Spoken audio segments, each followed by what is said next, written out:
High all government job aspirants welcome to my YouTube channel J studies for government jobs. तो आज के আমরা discuss করব West Bengal excise constable যেটা পরীক্ষা তোমাদের সামনেই আছে। তো সেটার জেনারেল অ্যাওয়ারনেস সেট 5 এর আগে 4টে সেট ডিসকাস করেছি, আজকে 5 নম্বর সেট ডিসকাস করব এবং আজকে একটু স্ট্যাটিক জিকে বেশি রেখেছি এই সেটটাতে, কারণ তোমাদের পরীক্ষাতে বেশিরভাগ প্রশ্ন স্ট্যাটিক জিকে এবং কারেন্ট অ্যাফেয়ার্স থেকেই আসবে। ঠিক আছে, তার মধ্যে হিস্ট্রি দেখবে দু একটা থাকবে, জিওগ্রাফি থাকবে দু একটা, তোমাদের জেনারেল সায়েন্স থেকে দু একটা প্রশ্ন থাকবে। ঠিক আছে, তো স্ট্যাটিক জিকে বেশি। তো আজকে ফার্স্ট প্রশ্ন, ইন্টারনেটের জনক কাকে বলে? তো আমরা সবাই জানি যে ভিন্ট কার্ভ এনাকে বলা হয় ইন্টারনেটের জনক বা ফাদার অফ ইন্টারনেট। ঠিক আছে, 2 নম্বর প্রশ্ন, কাকে ভারতীয় সিনেমার জনক বলা হয়? Father of Indian cinema. তো ভারতের সিনেমার জনক বলা হয়, অপশানগুলো দেখে তোমরা নিজের অ্যান্সার করার চেষ্টা করবে, দাদা সাহেব ফালকে। অপশান বি হচ্ছে এটার অ্যান্সার। এইরকম একটা প্রশ্ন থাকবে তোমাদের, দেখবে কনস্টিটিউশন থেকে, যে লোকসভার প্রথম স্পিকার কে ছিলেন? তো মনে রাখবে লোকসভার প্রথম স্পিকার ছিলেন জি.ভি. মাভলঙ্কর। অপশন ডি হচ্ছে এটার অ্যান্সার। এইরকম ধরনের প্রশ্ন দেখবে, একটা দেখতে হবে যে কোন শিল্পী কোন বাদ্যযন্ত্রের সাথে যুক্ত। তো সাদেক আলী খান তিনি কোন বাদ্যযন্ত্রের সাথে যুক্ত? তো এটা মনে রাখবে বীণা। এবার অনেক সময় কোশ্চেনটাকে টাফ করার জন্য আরও দিয়ে দেয়, বীণারই 3টে ভাগ দিয়ে দেবে। তো কোন বীণা? তখন তোমার সেটা মনে রাখবে রুদ্র বীণা। ঠিক আছে, অপশন সি হচ্ছে এখানে এটার অ্যান্সার। নিচের কোন নৃত্যটি জম্মু কাশ্মীরের সাথে জড়িত নয়, মানে জম্মু কাশ্মীরের ড্যান্স ফর্ম নয় এটা এইগুলোর মধ্যে? তো এইটা মনে রাখবে। তো এখানে মনে রাখবে, এখানে যে বিদেশিয়া যে ড্যান্স ফর্মটা রয়েছে এটা জম্মু কাশ্মীরের নয়। 6 নম্বর দেখো, রাউফ নৃত্যটি কোন প্রদেশের সাথে জড়িত? তো রাউফ নৃত্যটি এটা মনে রাখবে এটি জম্মু কাশ্মীরের ড্যান্স ফর্ম। অপশন এ হচ্ছে এটার অ্যান্সার। নেক্সট দেখো, এবং এখানে একটু বলে রাখি, দেখো এই উপরে অপশানে রয়েছে, দেখো রাউফ, হিকাত, চাকরি, এগুলো সবই জম্মু কাশ্মীরের ড্যান্স ফর্ম। এবং হিকাত এটা তোমাদের আগের বছর 2018-তে ওয়েস্ট বেঙ্গল পিএসসি মিসলিনিয়াসের এক্সামে এসেছিল। তো এটাও মনে রাখবে, যারা ওয়েস্ট বেঙ্গল পিএসসি মিসলিনিয়াস দেবে তোমাদেরও এই ধরনের প্রশ্ন আসবে। এরপর চলে আসি 7 নম্বর প্রশ্নে, প্রথম কোন বাঙালি সংবাদপত্রের সম্পাদিকা হিসাবে যুক্ত ছিলেন? সম্পাদিকা বলেছে, ঠিক আছে, তো মানে কোন মহিলা, এখানে সেটার অ্যান্সার হবে। তো 7 নম্বর প্রশ্ন, এখানে এটার অ্যান্সার হচ্ছে ভুবন মোহিনী দেবী। অপশন ডি হচ্ছে এটার অ্যান্সার। বাংলায় প্রথম ম্যাগসেসে পুরস্কার জয়ী কে ছিলেন? দেখো রবন ম্যাগসেসে অ্যাওয়ার্ড তোমরা সবাই জানো। তো এখানে প্রশ্নটা এসছে যে বাংলায় প্রথম কে পেয়েছিলেন বাংলাতে? তো এনাদের মধ্যে বাংলায় সর্বপ্রথম পেয়েছিলেন বিনোদ ভাবে। অপশন বি হচ্ছে এটার অ্যান্সার। প্রিন্স অফ ওয়েলস মিউজিয়ামটি কোথায় রয়েছে? তো এই ধরনের স্ট্র্যাটেজিকে তোমাদের পরীক্ষায় আসবেই আসবে। তো দেখে নাও, প্রিন্স অফ ওয়েলস এটি রয়েছে মুম্বাইয়ে। অপশন ডি হচ্ছে এটার অ্যান্সার। মিডল ইস্ট এজেন্সি কোন দেশের সাথে জড়িত? তো এটা মনে রাখবে, মিডল ইস্ট এজেন্সি এটি কায়রো এই দেশটির সাথে যুক্ত। তোমাদের জন্য আজকের প্রশ্ন, এই প্রশ্নটা তোমরা অ্যান্সার দেওয়ার চেষ্টা করবে, দ্বৈতবাদের প্রতিষ্ঠাতা কে ছিলেন? অপশনগুলো দেখে নাও, শঙ্করাচার্য, বল্লভাচার্য, প্রতরদন এবং চৈতন্যদেব। এনাদের মধ্যে কে দ্বৈতবাদের প্রতিষ্ঠাতা ছিলেন? এটা তোমরা কমেন্ট করে জানাবে। 12 নম্বর প্রশ্ন দেখো, মীনাক্ষী টেম্পল বা মীনাক্ষী মন্দিরটি কোথায় অবস্থিত? এই মন্দির রিলেটেড একটা প্রশ্ন আসে, মন্দির রিলেটেড, তো অবশ্যই তোমরা এগুলো একটু দেখে যাবে।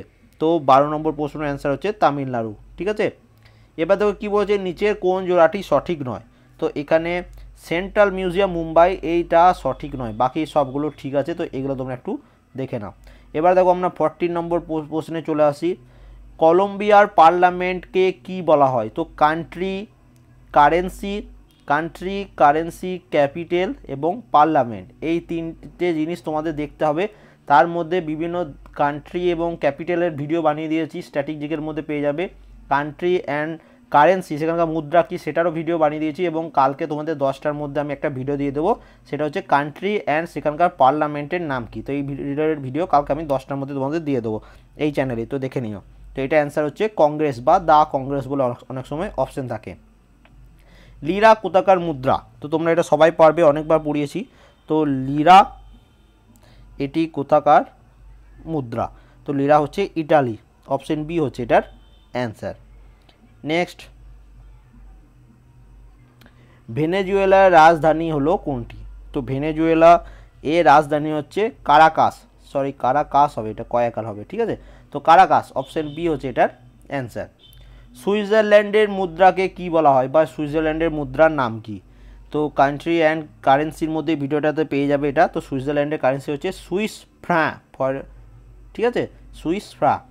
এবার চলে আসি 18 নম্বর প্রশ্নে। 18 নম্বর প্রশ্ন কী দিয়েছে দেখো, যে নিচের কোন সংস্থাটির সদর দপ্তর সুইজারল্যান্ডের জেনেভাতে অবস্থিত নয়? তো কার হেডকোয়ার্টার সুইজারল্যান্ডের জেনেভাতে নয়? তো আইএলও ইন্টারন্যাশনাল লেবার অর্গানাইজেশন এর হেডকোয়ার্টার সুইজারল্যান্ডের জেনেভা।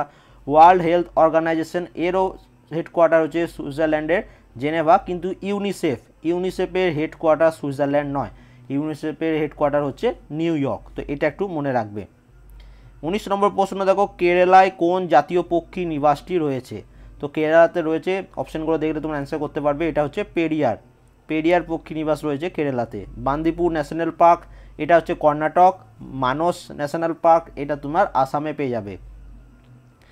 কার আমলে জাতীয় কংগ্রেস প্রতিষ্ঠা লাভ করেছিল? তো জাতীয় কংগ্রেস এটি প্রতিষ্ঠা লাভ করেছিল লর্ড ডাফরিন, অপশন এ হচ্ছে এটার অ্যান্সার। এবং 1885 সালে জাতীয় কংগ্রেস এস্টাবলিশ হয়েছিল, এটা মনে রাখবে। কার সময় প্রথম ফ্যাক্টরি আইন চালু হয়েছিল? তো প্রথম ফ্যাক্টরি হিস্ট্রি থেকে একটা প্রশ্ন।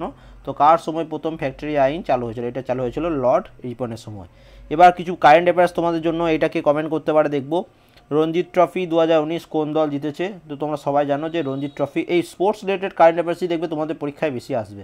তো রঞ্জি ট্রফি 2019 কোন দল জিতেছে? এটা জিতেছে Vidarbha. Second Asian India youth summit 2019 কোথায় অনুষ্ঠিত হয়েছে? তো দ্বিতীয় এশিয়ান ইন্ডিয়া ইউথ সামিট 2019 এটা অনুষ্ঠিত হয়েছে গুয়াহাটিতে।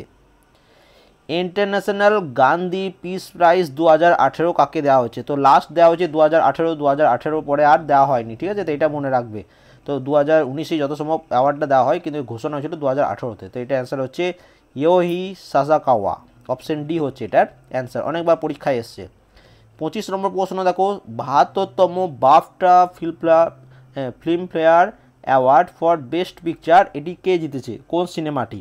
তো এটার অ্যান্সার হচ্ছে রোমা নামে সিনেমাটি, অপশন এ হচ্ছে এটার অ্যান্সার। তো 25 প্রশ্ন ডিসকাস করলাম, তার মধ্যে একটা তোমাদের অ্যান্সার দিতে দিলাম, তো অবশ্যই সেটা কমেন্ট করে জানাবে।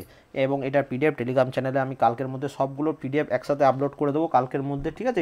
আজকে 5 নম্বর আমাদের সেট চলছে, তো 5টা সেটের একসাথে পিডিএফটা আমি কালকে আমাদের টেলিগ্রাম চ্যানেলে আপডেট করে দেবো, সেখান থেকে তোমরা ডাউনলোড করে নেবে। And thank you for watching.